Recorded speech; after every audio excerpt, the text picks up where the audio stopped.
Hi, everyone, and we're live, simulcasting live the Neil Haley Show and also the Total Education Network. You can check me out on Twitter at Total Tutor, Neil S. Haley, Facebook, LinkedIn, Neil Haley, Instagram, Total Tutor, Pinterest, Neil Haley, Google Plus, and also on Periscope at Total Tutor. And I'm excited to welcome the program author Nancy DeRosa. Nancy, thanks for calling, and how are you? Hi. Thanks for coming on the show. I appreciate it. Thanks for having me. Absolutely, Nancy. Tell me a little bit about the story of specifically enough why you started writing. Tell us how that happened. Well, I've always wanted to write since I was very little. I was such an avid reader. I always had stories going through my mind all the time. And I just one day literally sat down and started writing.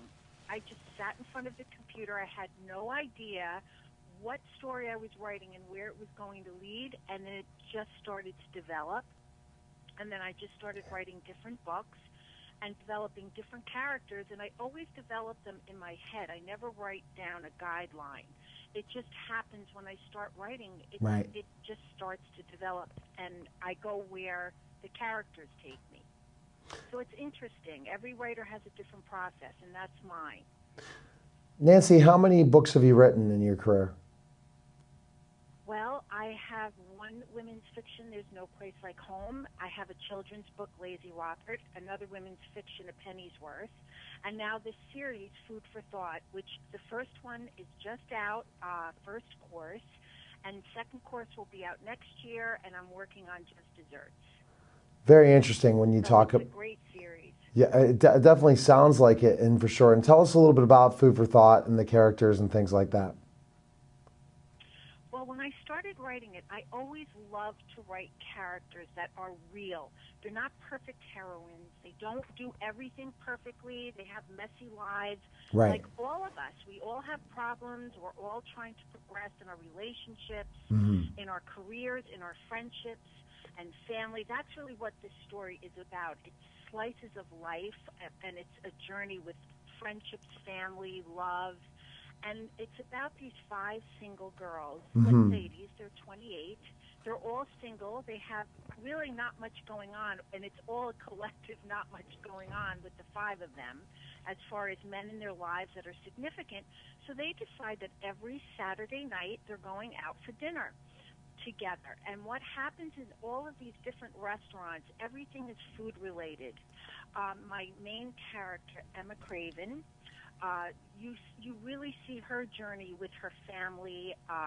She meets a chef the first chapter. Like I bring you into each restaurant, what they eat. Like food to me becomes a prop as social interactions take place because food is such a big part of our socialization. So you really also experience the food as well as the experiences that they have with each other and people that come into their lives. And there are a lot of characters that are well developed in this story, and it's very relatable to women, I think, because we all have had insecurities. And one of the things that I really, really work with is so many of my friends and so many women are so hard on themselves. Yes. Like just yesterday, I was in the city, and I was getting some tea at this donut cake shop, and a friend of mine who's so tiny said, "I want the donut. I want this, but I can't have it. I can't. Oh, please tell me not to have the donut." And I just looked at her and I said, "If you really want the donut, we'll all together have the donut." Right. And I think so many women deny themselves and have such a hard time with food.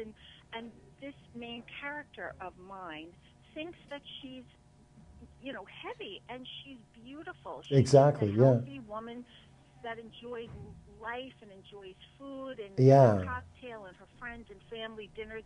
Family dinners are very big and prevalent in this story and what happens with the family dynamics. And through the story, and she meets the chef, and of course, Yeah. this chef, Gary Parker, she falls in love with him. And I had to have a nemesis.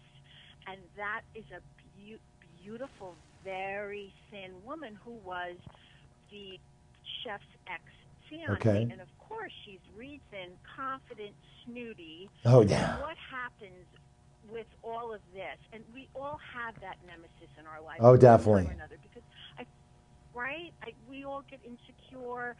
That's what I really wanted to show. These women are flawed. They make mistakes. They maybe drink too much one night. They Yeah. rely on a boyfriend. Like, how many people Hmm. have thought of that, maybe not acted on it?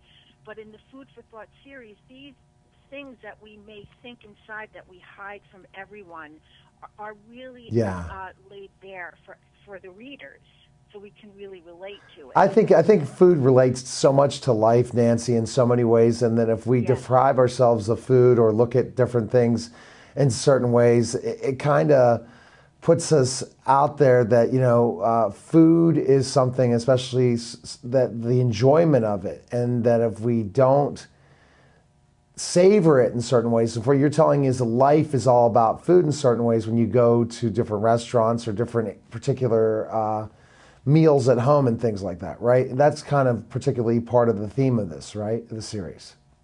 Yes, it's about, yes, of course, we all should be healthy Right. and not eat 5 donuts every day No, or no, no, not at all. cheesecake every day. But we shouldn't be so hard on ourselves. And it's funny because there are a lot of family dinners. Like, they have Sunday family dinners. My main character, Emma Craven, and her Yeah, family. yeah, yeah. And I really delve into the relationships between the brothers and the sister-in-law and all the things that are going on. And the food actually becomes part of the story. It's what the mom, Sally, what she serves, Yeah. how she serves it, and there's a family fight, Yeah. and Oh, yeah. I actually tie the food in, that the chicken loses its glisten, the Mhm. spinach wilts, like the food becomes sad. As much Exactly. as the dynamics around the table, because and everything happens. So many shared experiences with others is tied into sitting at the family table or at the restaurant or the diner or a picnic, and I show all of these different scenes and what happens while they're together, and the food is really tied into, which is fun because I'm also doing I'm going to do some small cooking demonstrations. I have a few up already of the recipes that are highlighted in this book. Oh, great. Each meal is experienced and highlighted, what they're eating, what they're drinking, what the restaurant looks like, what happens in the restaurant, what happens after, or it's just many different experiences with the family, which we can all relate to. And again, Yes. my main character has a very poor self-image Oh, of no. herself, and she learns throughout the story. She has something happen. I don't want to give everything away. Oh, no, you don't want to give it It's away. Yeah. It's such a stressful thing that happens in her life, and yeah. she becomes very, very thin. Meanwhile, her chef had gone, the ex-fiance had lured him back, and he had invested a lot of time in that relationship, which made her feel even more insecure. But that I won't give away either. And he is a good guy, but things happen. She becomes very, very thin within this stressful time in her life. And she realizes, she has an epiphany. I have never been more miserable in my entire life. I thought if I were thin, I'd be popular, happy, Exactly. loved, everything would be perfect, and I've never been more miserable. And her chef really loved her. When he first met her, he thought she was absolutely beautiful, and he really revealed that to her and made her realize that. But she still had that quest. Don't eat this. I can't. And when she would get upset, she would do the emotional eating, which a lot of us do, where she would have Snickers bars, Exactly. or whatever, Yeah. Twinkie wrappers in her car. She had that emotional connection, but she did realize that she wasn't happy. No, she wasn't. Very unhappy. I think that I understand. I think that when you talk about food, family, and relationships, they all go hand in hand in so many ways, and that through our stresses, we either eat too much or eat less. We utilize food in so many ways of family memories and times, especially the meal at home, that it really gets people to think about how their family meals were. Am I correct, Nancy? How were their how was their home life? What were their dinners like? What were their breakfasts like? You know, what were the outings out? How are they like? You know what I mean? It's so much, again, that's very well developed because within each family, there's different dynamics. Like my main character, Emma, feels that she's not the daughter that her mom really wanted. Her sister-in-laws are so perfect and perky, and they're like Cook, and they're like Martha Stewart, and she feels that her mother has more in common with them than she does with her because she's single. She goes out late at night. Sometimes she drinks too much, and they're a little patronizing, the sister-in-laws, because they're very smug and married, and they, you know, make little wreaths for the door, and they sew, and she feels she has nothing in common. Like she almost doesn't fit into her own family. And again, what is revealed to her is that's not the case at all, that she is loved and needed and valued, and we all have those moments with siblings or cousins or grandparents and parents. We all have different progressions or slices of life. We work things out, we try to navigate throughout our lives. We solve one problem or overcome something, and then something else comes around the corner. And again, all of most of life in the socialization theme takes place around a dinner table. Well, it's true. You're sitting, you're talking, and that's what I write about. And the food again becomes a very big, important part of that story because food is the language of love. Yes. We meet our friends for dinner, our family. Easter is a big gathering. Whatever holiday, and this is a very important part of what we do with each other, and that's really what I wanted to highlight in the Food for Thought series. All right, Nancy, best place we can purchase your books and learn more about you. Where can we go? Well, you can go to my website, www.derosa.books.com. That's DEROSA. I'm also at Barnes & Noble, Amazon, Kobo, All Romance, iTunes, Smashwords, pretty much anywhere that you'd like to go, you could find me. Google Play. Fantastic, So Nancy. pretty easy to find. All right. Well, thanks again for calling, Nancy. Best of luck to you and success of the book. I really think when you talk about family, food, and relationships, they all go hand in hand. And best of luck with all the things you're doing. So thanks again for calling. Oh, thank you, Neil, and thank you so much for having me. You're welcome. Take care now. Thanks. Okay. Bye-bye. Take care. Thank you. You're welcome. Bye-bye. You're watching the Neil Haley Show and listening to the Total Tutor Show, and we'll be back in just a moment.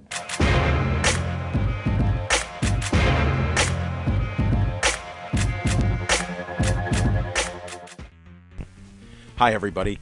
Al Levine, the Talking Machine here. Guess what time it is? It's time for the second annual Designer Bag Bingo. Join us Friday, May 6th at the Bethel Park Community Center. Doors open at 6:30 p.m. Tickets are $25 each and are available at the Bethel Park Public Library and at EV True Value Hardware. Proceeds from the Designer Bag Bingo benefit the Bethel Park Volunteer Scholarship Fund, administered through the Bethel Park Community Foundation. The bags are on display at the Bethel Park Public Library if you'd like to get a peek at them before the event. For more information, call 412-831-3304. Join us May 6th for the second annual Designer Bag Bingo.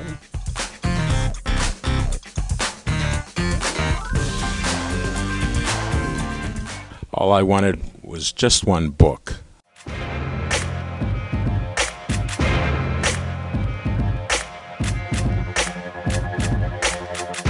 We're back, and we're getting ready for our next live guest on the line, and exciting.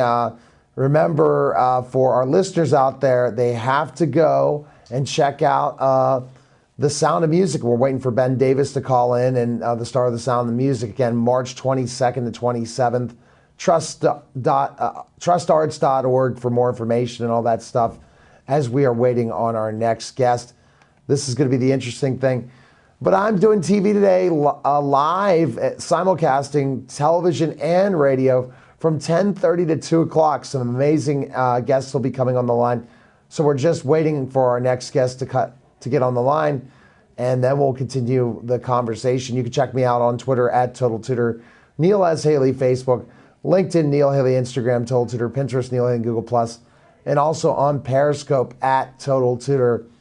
The rest of the interviews are 30 minutes long, so I just had to start out this day with a little craziness, just waiting for our next guest to get on the line. Once they get on the line, we'll be ready to roll and all of that sort of stuff. So I'm going to check in a second if we don't get the call and see how we can connect with him.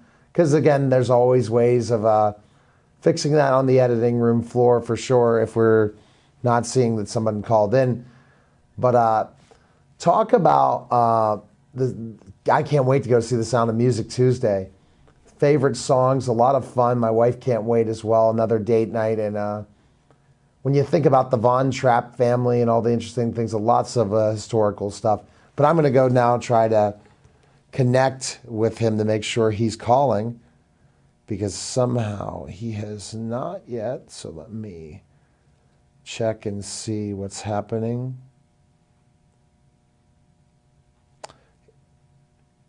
I'm just putting, are you calling? He probably didn't read the text. We'll see.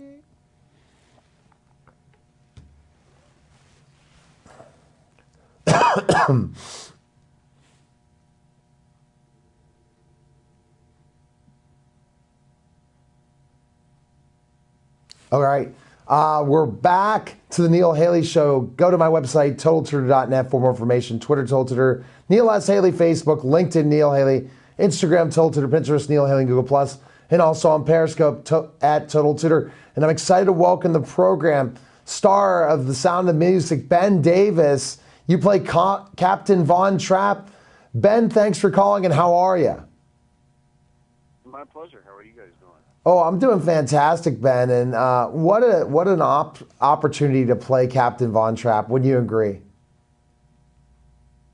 Yeah, it is. It's iconic in the American film history, American musical theater history. It's a great sense of responsibility and just a lot of fun. Again, March 22nd and 27th, we'll be at the Benedum. Ben, it's just like, when you think about The Sound of Music, I'm sure when you were studying theater, always you probably seen this 1,000 times, haven't you, before starting to play this, right? Yeah, I mean, that's the thing.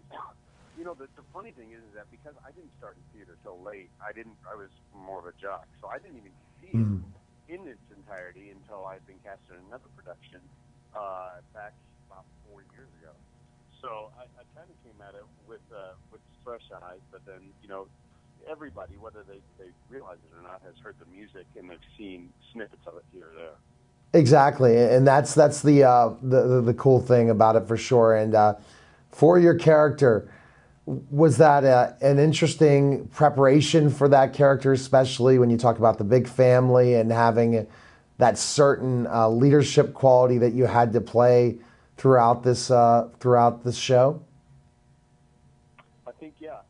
What you do usually when you or what I do when I'm prepping for a show or a role is that you have to start with the script, right? You have to start with what the script gives you and try to gain insight as to who the character is through that script. And then because he was a real life person, you can go back and you can kind of fill in some gaps with who he was in real life, or who we think he was in real life. So it was a lot of fun. And then the kids thing just kind of happens because you never know what kind of kids you're going to get until you're in the room and you see their personality. Yeah. Our kids bring such a unique, each of them has such a unique personality that as long as I'm open to it, they're gonna give me something.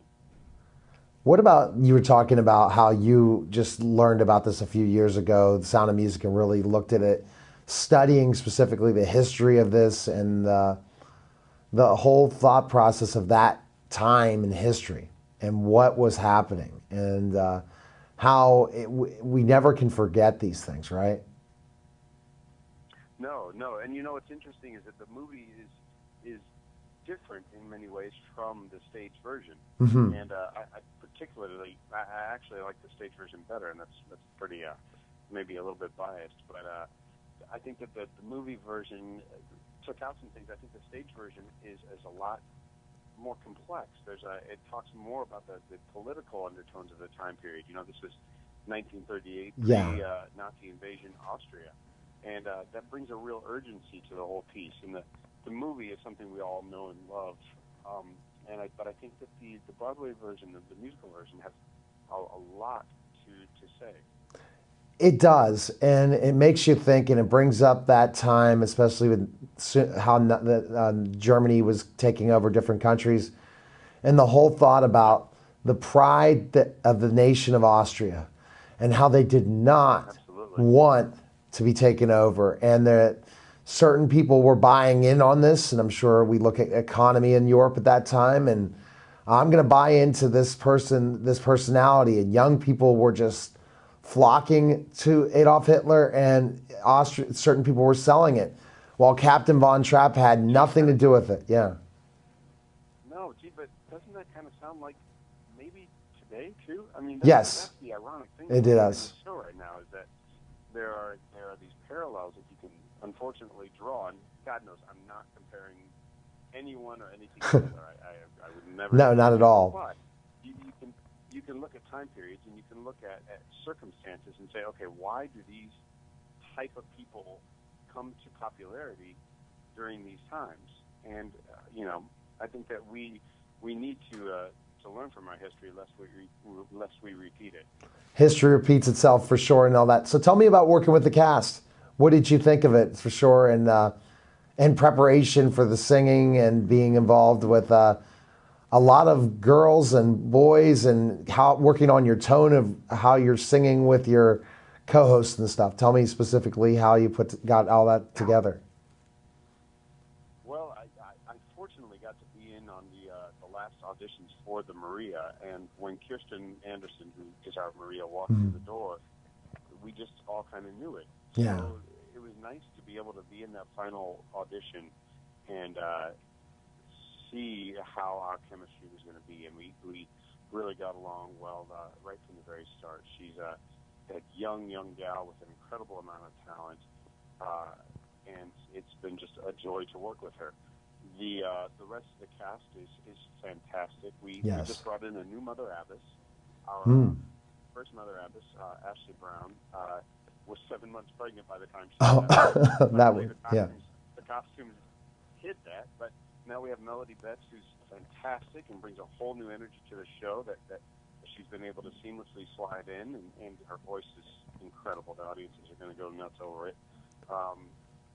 Max is played by Merwin Ford, who is a Broadway veteran of 16 Broadway shows. Oh, wow. And he brings a ton of experience, and it's a veteran cast with a lot of youth added in, and not just in the kids. Our Maria, like I said, audiences have really responded to her freshness and her. That's great. There's an unshowiness to it. It's just very real. It's great. You think of the innocence of Maria at that time, and how she was so naive in ways, and also very wise in ways. That's the character you think about, for sure. Well, and that to AT, what you just described is Kirsten. Kirsten just turned 21 in September. So she has that naivete, she has that freshness, that youthfulness, but she also is preternaturally wise. So she has these kind of, both of these things working for her that just really, she is Maria. So it's a great fit for her. And see, and that's the thought process. And I know I'm sure once you knew you had that role, you probably went back and checked out the history. Remember how ABC covered the whole Sound of the Music anniversary for the film and everything. Yeah. And at that time, did you know you had this role, or were you just kind of checking it out and saying, "Oh, this is interesting"? At that point, did you? Check out, because I played the role once. I played the role before. I had a connection with it, so I was doing that. And anytime you get to watch Christopher Plummer up there, and all those people, it's a treat. And it's a very, very interesting story of Julie Andrews and all that stuff. So the history of this, The Sound of Music, again, for Pittsburgh fans, that are tuning in right now. Again, March 22nd to 27th, I'll be coming Tuesday to the show, Ben, with my wife, and I cannot wait to watch it. And my kids wish that they were having tickets. So I said, no, some other time. I have 5 of my own, Ben, so it really speaks to me, and my youngest is 2. So I feel like sometimes I'm Captain Von Trapp and stuff, trying to get them in line and all that. So I feel so much when I watch. Keeping healthy. These kids. Yeah. What's the secret to keeping healthy as a dad? These kids got me sick lately.